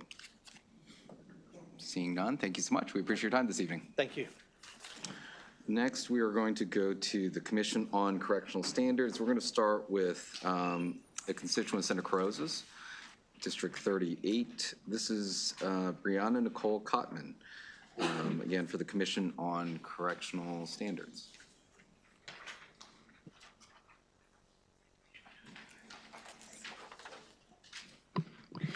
Good evening. For the record, Senator Mary Beth Carrozza, representing Worcester, Wycomico, and Somerset counties. And I am pleased to introduce Brianna Cotman, who's been nominated to serve on the Maryland Commission on Correctional Standards. I'd like to point out that she currently is a captain at the Queen Anne's County Detention Center and was recently promoted to captain this past summer. Also wanted to note that she has served in Somerset County for many years, including her last position as administrative sergeant. In addition, wanted to point out that I was impressed that we often ask, sometimes my colleague to the left here will ask, why do you want to serve on this commission? And Ms. Cotman made a point to share that with us by noting that with her 13 years of experience, she can put in correctional operations, policy compliance, and facility administration, that she is experienced and able to contribute to the Correctional Standards Commission, specifically in the areas of offender management and regulatory compliance. So you certainly gave that some thought. And I also wanted to note that she's recommended by Somerset County Deputy Administrator Ernie Leatherberry. So with that, I'm pleased to introduce and support Ms. Brianna Cotman's nomination to serve on the Maryland Commission on Correctional Standards. Thank you, Ms. Carrozza. I'd like to thank the board, the chair, the vice chair, the president. I also like to thank Governor Westmore for the appointment. I'm here today with my boss, but also my mentor, Lamont Cook, who's been the correctional director for like 37 years. So I'm following in his footsteps. If you guys have any questions, I'm ready for them. Any questions for this nominee? Seeing none, thank you so much. We appreciate your time this evening. We're going to go on to nominee number 12. This is Keith Dwayne Dickens, a constituent of Senator James in District 34, also for the Commission on Correctional Standards. Good evening, everyone. Senator Mary Delaney James, Harford County. For the record, Mr. Chairman, Mr. Vice Chairman, Senate President Muse, I'm delighted to be introducing you to Keith Dickens. What I can say about him, it's interesting because also the other nominations in the correctional area also seem to have a lifetime, absolute lifetime in this area. He's been with the Department of Corrections or working in this area for over 30 years. And I really think you've done every job there possibly is in this area. So he brings a wealth of experience. Obviously, he's been well thought of because that's why he's continuing with this department. And I appreciate when I asked him about what is something that you think the Department of Corrections could improve because of his experience in this area, he mentioned not only transparency, but the fact that the department works with paper and is not digital, which is remarkable. And he has dealt in emergency areas, managing emergencies and communications.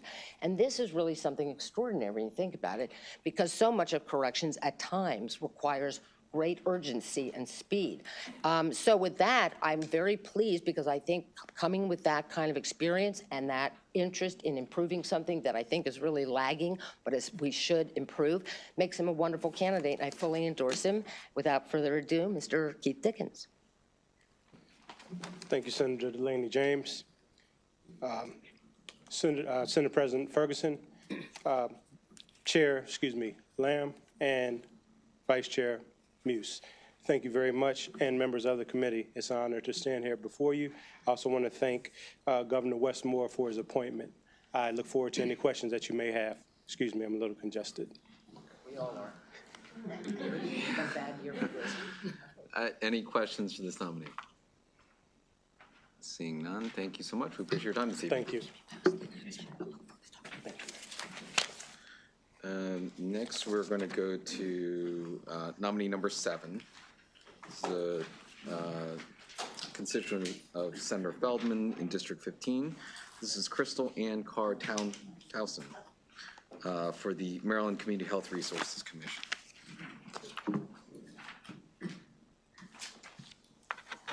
Great to see you. Thank you, Mr. Chair. It's a real pleasure to introduce our nominee here. Crystal Ann Carr Townsend is somebody I do know. She is here to become a member of the Maryland Community Health Resources Commission. If I might just digress, I want to give a shout out to the executive director who's here, Mark Lochner of that commission, who I had the pleasure of collaborating for over a decade in academia at Hopkins and the University of Maryland. But that aside, since 2011, Crystal's been the president and CEO of Healthcare Initiative Foundation, a 501c3 private foundation helping to ensure high quality and accessible health and wellness programs and services for Maryland residents. She has an extensive resume, perfect for this gig. And with that, Mr. Chair, I will yield to Ms. Townsend for some additional remarks. Good evening, and thank you, Senator Feldman. Thank you, Chairman Lamb, Vice Chair Muse, and President Ferguson, and to the nomination committee. And I also just want to give my deep appreciation to Governor Westmore for his nomination to the commission. As a grant maker and a community investor for over the last 2 decades, I've dedicated myself to addressing health disparities and improving health access to all. I know that the work of the commission mirrors my life's purpose. One of the roles that I played as both the Community Service Director for the City of Gaithersburg, the CEO of the Healthcare Initiative Foundation, and now the CEO of the Washington Home, I have facilitated over $60 million of investments in nonprofits across our region, focused on nonprofits that address the root causes of our health disparities, the social determinants of health. I know that this work requires collaboration and partnership, and also aligns with investments and learnings that we all need to be a part of. And it will be an honor to share in this role as we improve and impact the lives of Marylanders. So thank you all, and I welcome any questions. Senator King. I just have to second that nomination. Crystal's just been an integral part of our Gaithersburg community for a lot of years, and you've given a lot of yourself. So I'm happy to second that nomination. Thank you, Senator King. Any further questions of this nominee? Seeing none, thank you so much. We appreciate your time this evening. We're going to go forward to nominee number 9. This is Stephanie Ransom, and she is a constituent of District 44, Senator Sidnor, also for the Community Health Worker. She is for the Community Health Worker Advisory Committee, different from the prior one.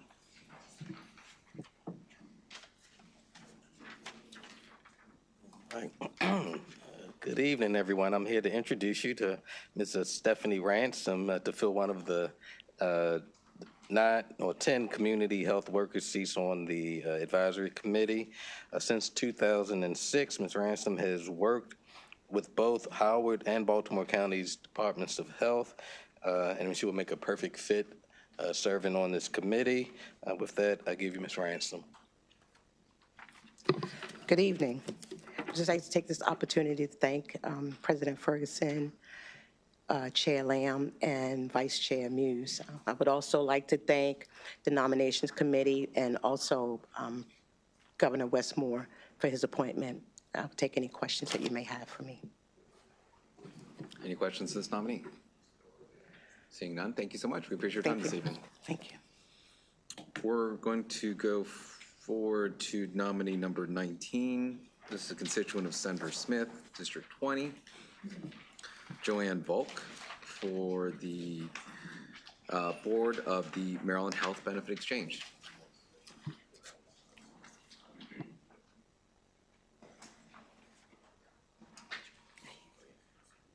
Good evening, Mr. Chair, Mr. Vice Chair, Mr. President, members of the committee. It's my distinct honor and pleasure to introduce you all to Ms. Joanne Volk, who is going to be appointed to the Maryland Health Benefit Exchange Board. She's a research professor, and she founded and is the co-director of the Center on Health Insurance Reforms at Georgetown University, and that's at their School of Public Policy. At the center, she directs research, she authors papers, she provides technical assistance on state and federal regulation and legislation governing private health insurance. She also holds a master's degree in policy studies from Johns Hopkins and with a concentration in health policy, a BA from Franklin and Marshall College. Prior to going to Georgetown, she also represented the AFL-CIO before Congress and the administration on a broad range of healthcare issues, including employer-sponsored coverage, Medicaid, CHIP, healthcare, Medicare, healthcare quality, and healthcare workforce issues. So it's my distinct honor and pleasure to introduce you all and recommend Ms. Volk. Thank you, Chair Law and President Ferguson and members of the committee.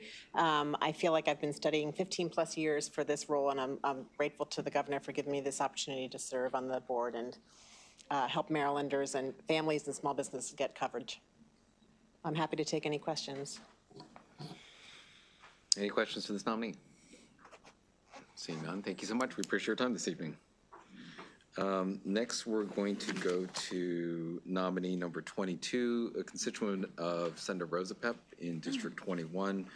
This is Ms. Kimberly Ayana Howell for the Commission on Judicial Disabilities.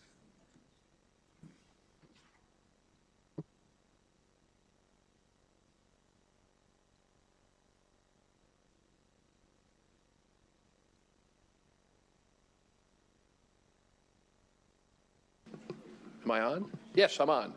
Thank you very, very much. I'm Senator Jim Rosapep, 21st District.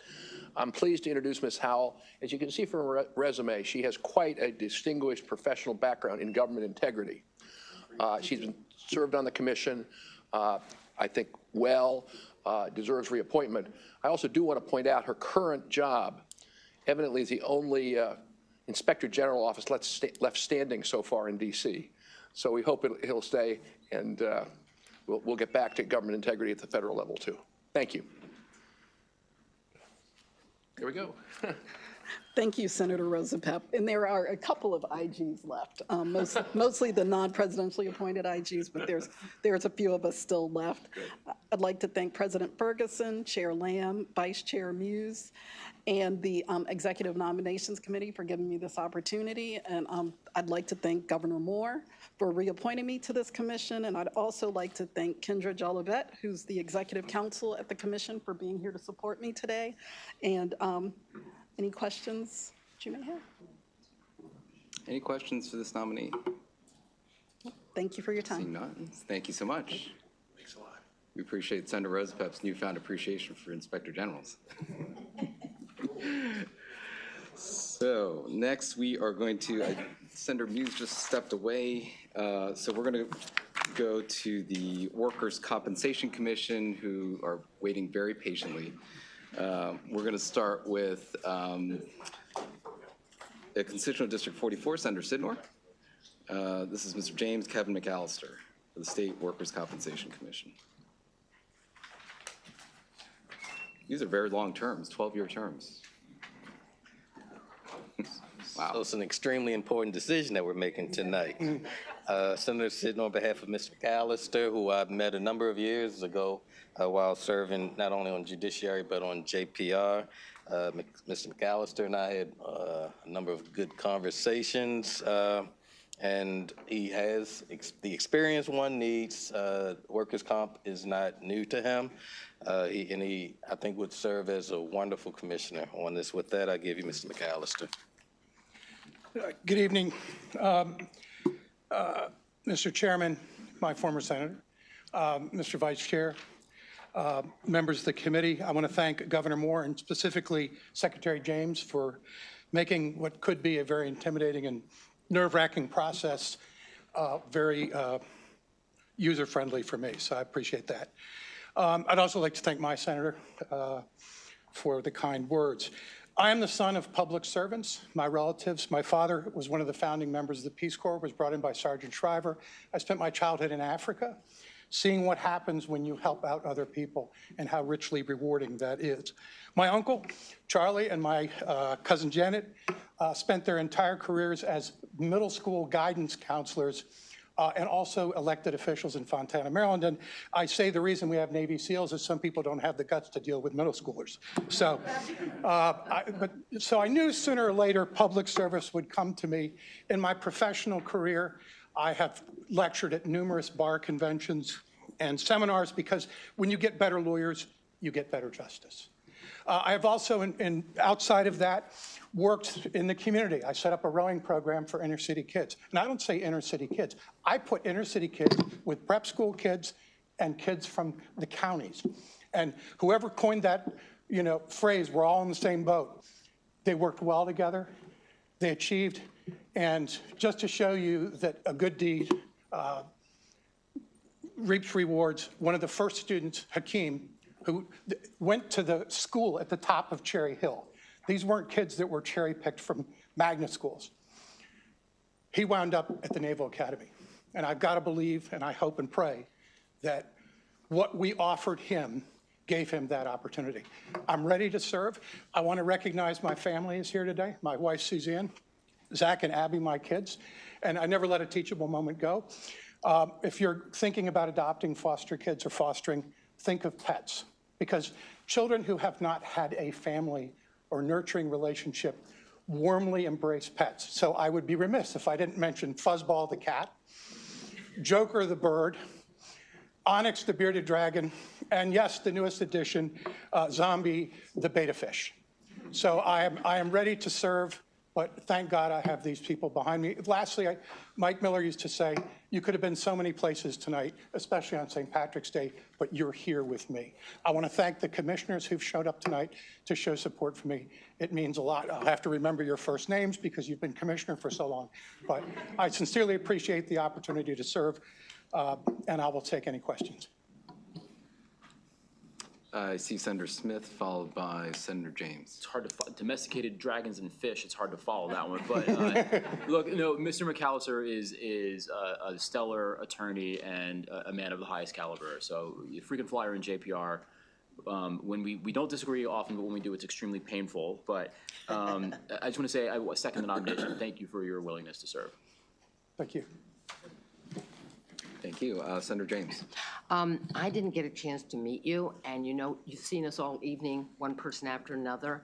You were thoroughly the most engaging person, and I couldn't stop listening to you and feeling delighted about what you do and who you are. So thank you for sharing so much. Thank you. Any further questions? All right. Thank you so much. We Thank you appreciate all. being here this evening. God bless. Have a good evening. Next, we're going to go to nominee number 32. This is a constituent of Senator King's in District 39. This is Ms. Stephanie Bajelo Romano, also for the State Workers' Compensation Commission.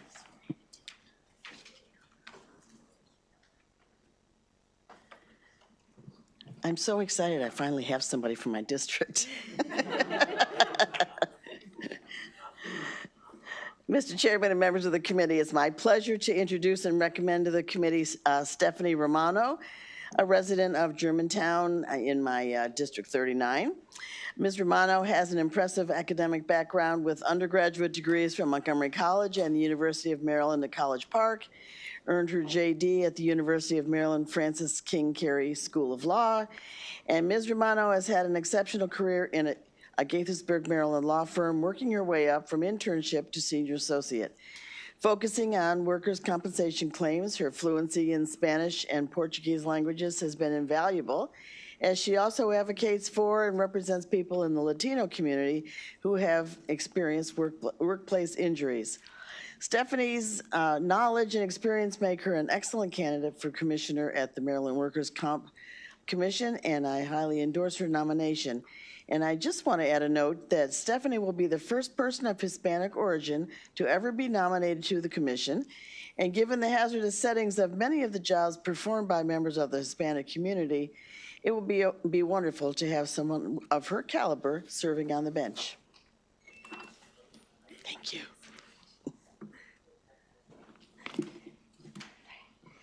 Thank you, Senator King, for your kind introduction. Good evening, President Ferguson, Chair Lamb, and Vice Chair Muse, and distinguished members of the committee.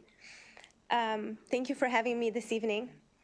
I would like to also thank Governor Moore and Secretary Edwards for this appointment. I'm honored to be the first Latina nominated to the Workers' Compensation Commission and to have this incredible opportunity to serve Maryland's diverse community. I have spent my career representing injured workers before the commission, and I'm committed to discharging the role of commissioner with impartiality, compassion, and enthusiasm. I would like to take a moment to thank my wonderful family who are here, my parents, my uncles, my husband, my grandmother, and also my friends, my colleagues, and the Workers' Compensation Commissioners who came here today in support of my nomination. Thank you all so much. I'm so grateful. I would also like to mention my children, Esteban and Sofia, who are a little bit too young to be here today, but who are my greatest source of motivation. Thank you for your time and consideration, and I'll be happy to answer any questions you may have for me. Mr. President. Very good. I hope you are planning to take your wonderful family out to dinner at one of the wonderful Annapolis establishments later tonight. This is yes, we will. We will. Good, good. Well, I very much look forward to supporting your nomination. Thank you so much, President Ferguson. Thank you. Gauging by the number of cell phones that were capturing that, you are very well supported by this audience.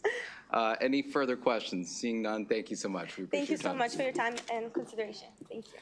I think this is our last nominee. This is nominee number 26 for District 26. This is Mr. Ricardo Alvarado for the Maryland Technology Development Corporation Board of Directors, TEDCO.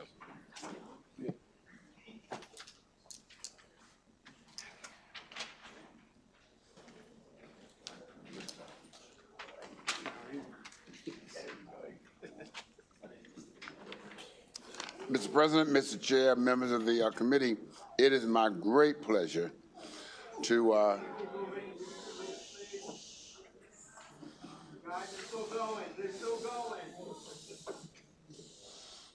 they're so happy. Ricardo was recently on the board of the Maryland Venture Fund Authority, appointed by Governor Westmore, and a board advisor to the Nonpartisan Institute for American Policing Reform. He's the founding director of Firebrand Venture Companies, which is building and scaling multiple ventures and fintech, consumer technology, and premium coffee. This coffee is good, by the way. Prior to this position, he held several co-founder and executive positions in entrepreneurial ventures, including a fintech unicorn, several VC-backed tech startups, and the founder of a mobile app that he built himself. Before his entrepreneurial venture, he spent almost 8 years at Goldman Sachs and 4 years in consulting. He's a senior leader and change agent, an expert in business strategy, product, digital marketing, and fintech. Alvarado holds 2 degrees from Carnegie Mellon University School of Business, BSBA and MBA, and holds a JD from the University of Pittsburgh School of Law.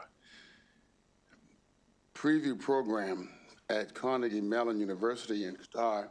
He also taught marketing at University of California, Santa Barbara, PACE, as a natural innovator and visionary. When he's not in the classroom or ardently working on his latest startup, he is thinking of new business ideas, products, or services to add to his list of over 500 and come up with the next big thing. And so I want to introduce him to you. I'll turn this over to him, and I urge your favorable report. Thank you, Senator Muse, and that is also Brother Muse, so I appreciate your kind words. Thank you, Mr. Chair, Mr. Vice Chair, Mr. President, members of the committee, and Secretary Edwards. I am honored to be here, honored to be considered, and grateful for the nomination by Governor Moore and the TEDCO leadership. Maryland's future is built on innovation, and in these times, there's no better time to invest in the people who help build and dream on the next best thing. I've spent my career at this intersection, and so I am happy to continue to serve in TEDCO in this role. And so, well, I'm new to the board, but have been with TEDCO and the Maryland Venture Fund Authority for the last couple of years. And so TEDCO's work is critical. They've done great work in delivering outsized returns for underrepresented communities specifically, and everybody in the state of Maryland. So their impact is real, and I am happy to help continue that impact at TEDCO. Thank you for your time and consideration. Any questions? Senator Hayes. Thank you, Mr. Chairman. Ricardo, I apologize I wasn't able to catch up with you earlier today.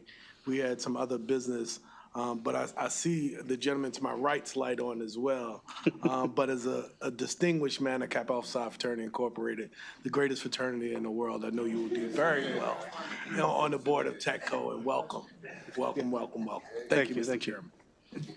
Thank you. Senator Augustine. Thank you, Brother Alvarado. It's good to see you again. I just want to second the nomination. You have been an innovator. You're going to bring that talent to TEDCO, and we're grateful. I'm grateful. I think we're really, it's great that we're going to have you there. So thank you. Thank you. Any further questions to this nominee? Seeing none, thank you so much. We appreciate your time this evening. Thank you. See you soon. All right, we're going to pause for 1 second and then go into voting. We can start it. And then, You want to stay five? no, they don't do here. We had 2 people that had Oh. already scheduled. Oh, wait. Somebody, if she's here, we can.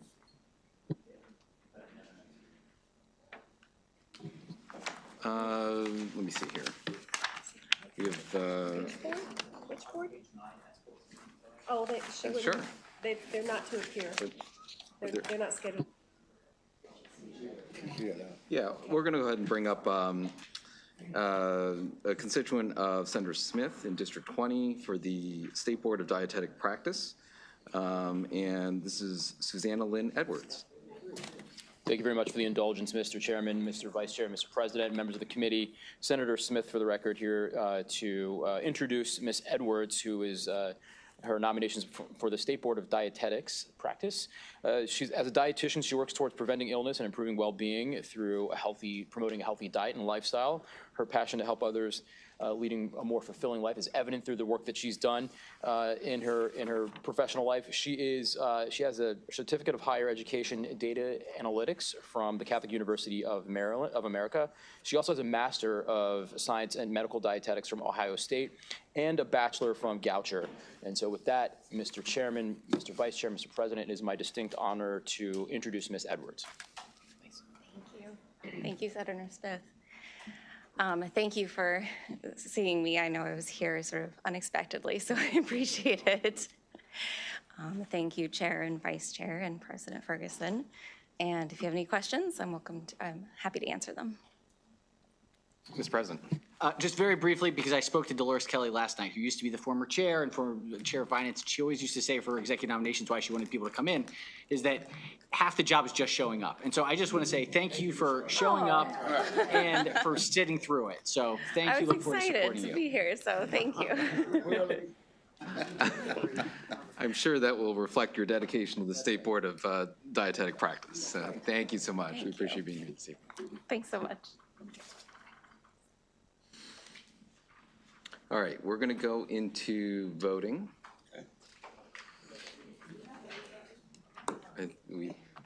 We've hit everybody we've gone through everyone who is here.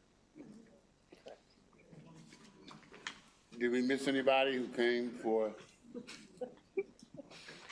All right, Mr. Chairman and committee, move on our nominees 1 to 32 and S1 to S44, L1 to L30, and we're holding number 8, 10, 18, 21, and S11.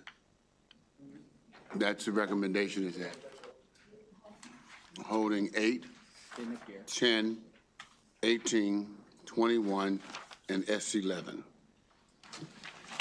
Number 8 and number 18 did not appear. They're being rescheduled. Right. So. Mr. President.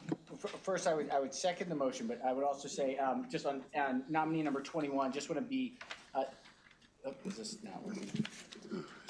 Yes. On nominee 21, make it very clear that have worked very, very closely with the nominee on a number of different issues, is an excellent professional. There is a bigger question around the AHEAD model and around representation on the Healthcare Services Cost Review Commission. That is outstanding about what may happen, and it's a very tenuous balance between payers and payees. And so as we look to the 2 appointments that are coming for the HSCRC, want to make sure that we see them collectively together to understand the full balance. And make it clear that it is not about this particular hospital executive who is very talented in his own right. This is more of a question about the future of the HSCRC and certainty moving forward. Senator Croza.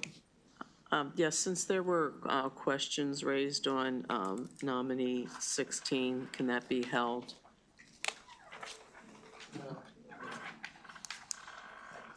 I would oppose that.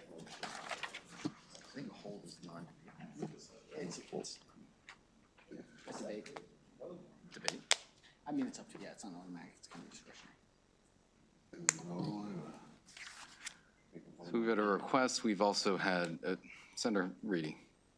I'll second her request. It's a constituent from her district, and she has questions. So I don't understand how some people are allowed to be held for a week, I guess, and some are not. We haven't made a decision yet. We just heard it. Senator Hayes and Senator Sidnor. Mr. Chair, if there is a motion in a second, I'd like to have a roll call vote on whether or not we hold nominee number 16. Okay, so we have a. I understand they're making a motion on the floor, but I do believe there should be some form of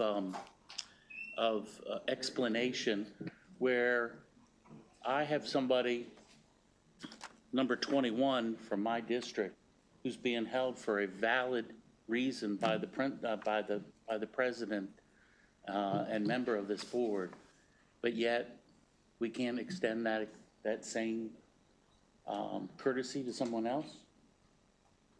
So the motion to separate is automatic. The motion to, whether to actually take a vote on it is not. So this is. The motion, there was no vote on the motion that the Senate President made. Again, valid reason, no complaint about it. I understand you can't permanently hold somebody, but I think if you have a question, we don't have a hold for a week. What exactly is the difference?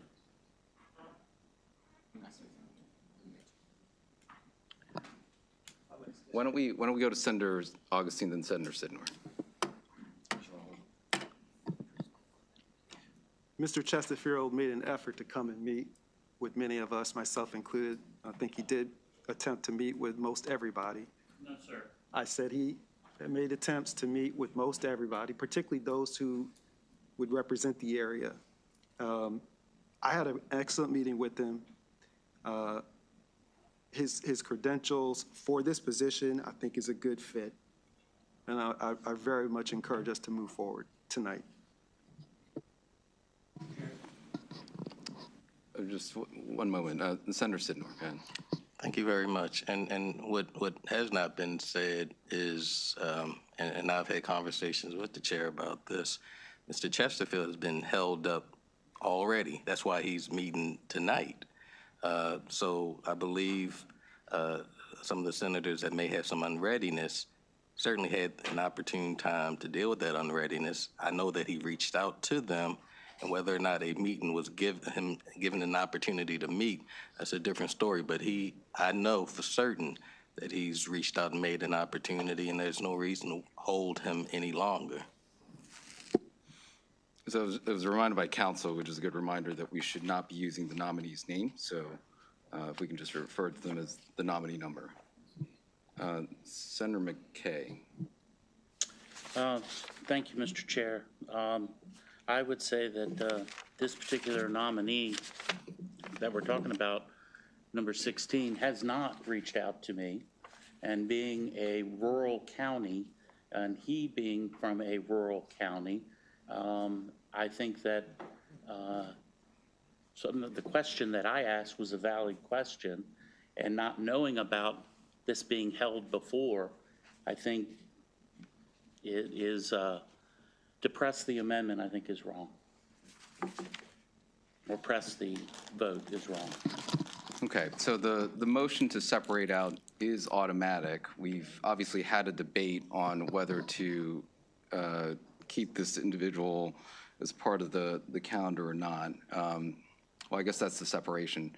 We've had a debate on whether to move forward with this individual or not. Let's take the other nominees first, so that if there's more discussion. Senator McRae. Senator Sidnor raised a good point. Could you, as the chair, do you know why he was held? Because I do know that we have some that have come for this position that have already been voted on. Why was this specific nominee held? Held at what point? From being able to come before us until today. There were some conversations with the appointments office that took place beforehand. Okay.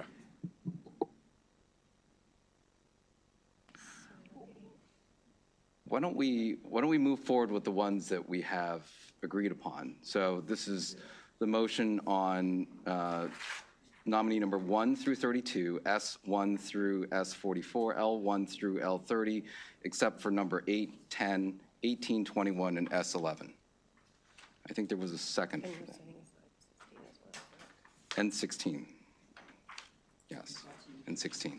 There was a second. There was a second. Somebody second. Okay. All those in favor of moving forward with those nominees, say aye. Aye. Any opposed? All right, seeing none. I would presume that Senator Croza, you want to press ahead with your hold for. It seemed to me from the hearing that there were some questions that were asked that might have been new information for some of the committee members who may want more information. So the questions were raised in public at the hearing tonight. At least one of my colleagues has, who asked the questions, it was new information. So that's why I requested the hold, for that reason. The request to hold is automatic. I know we've had some discussion already up to this point. Again, just a reminder, the request to hold is automatic, which we've done. To separate is what we've done. And then we've had a request to hold. Senator Reading. So there's several nominees that have been held. We've only had to have one person give an explanation and been told they can't do it. Can somebody explain to me why that is? I understand you can't hold forever, but we are going to be back here next week. So I just would like to, irrespective of this nominee's qualifications or not, I thought there were some interesting questions raised, but I'm not really speaking to that specifically. I'd just like an answer as to why are some people automatically held apparently and other people not.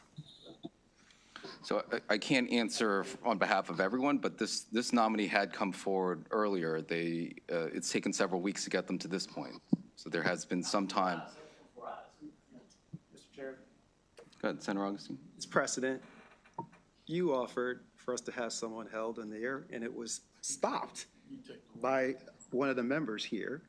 And we, as a body, decided that we were going to move forward with that individual. We've already done that in this session. So this has already occurred. This is not something that's new. It's not something that's different. We already did it one time. Thank you. So what is the rule then? So what's the rule? Because I actually missed that voting session. I remember hearing about it, so fair enough. So the rule is that the separation is automatic, but the hold is not, is debatable and votable.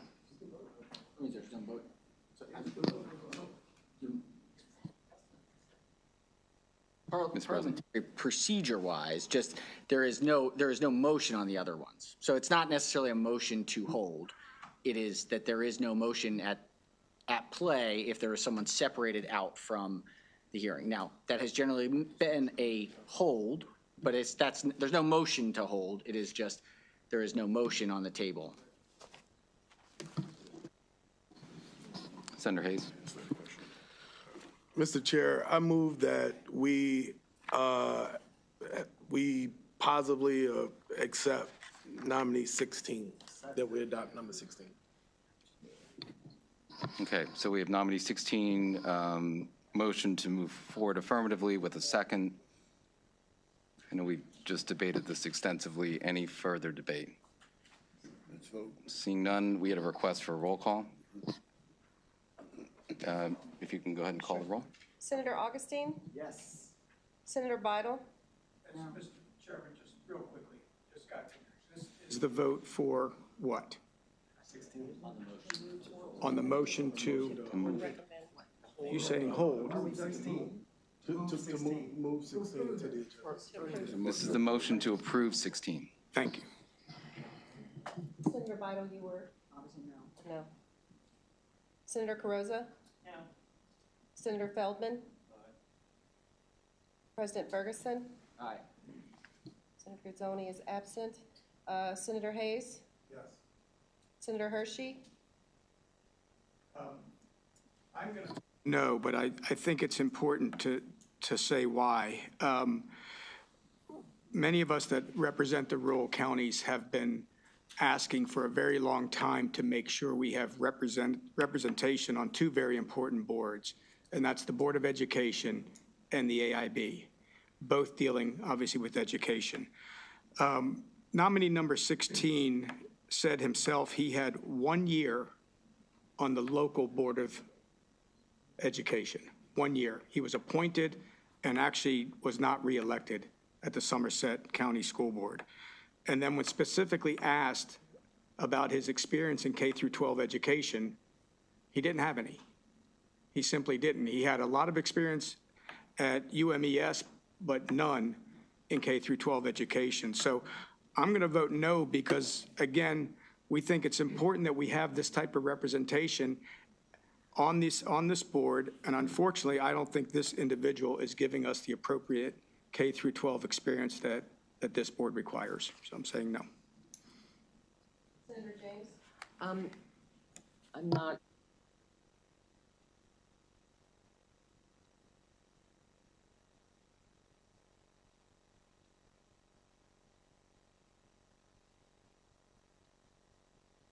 May not be the best representative for them, or that they would like to get more information. I'm going to say no. Senator King? No. Senator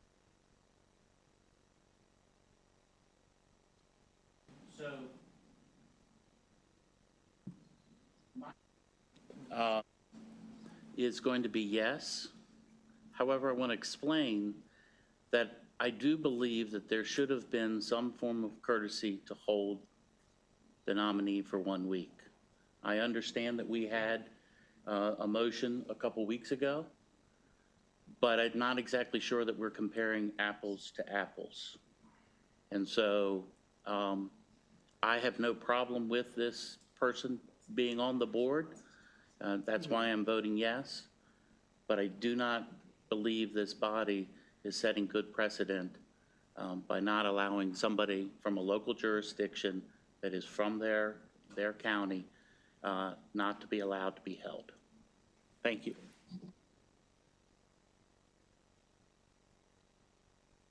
I think Senator Hershey articulated well. Senator Rosapep? I had the opportunity to chat with him at some length a couple of days ago and was pretty impressed. I also think, really in response to some of the other comments, the State Board of Education is a relatively large board. And I think it's valuable to have a diversity of experience.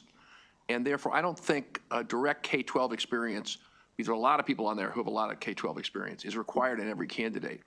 And I felt from my discussion with him and reading his resume, I think he has the capabilities to be a good board member.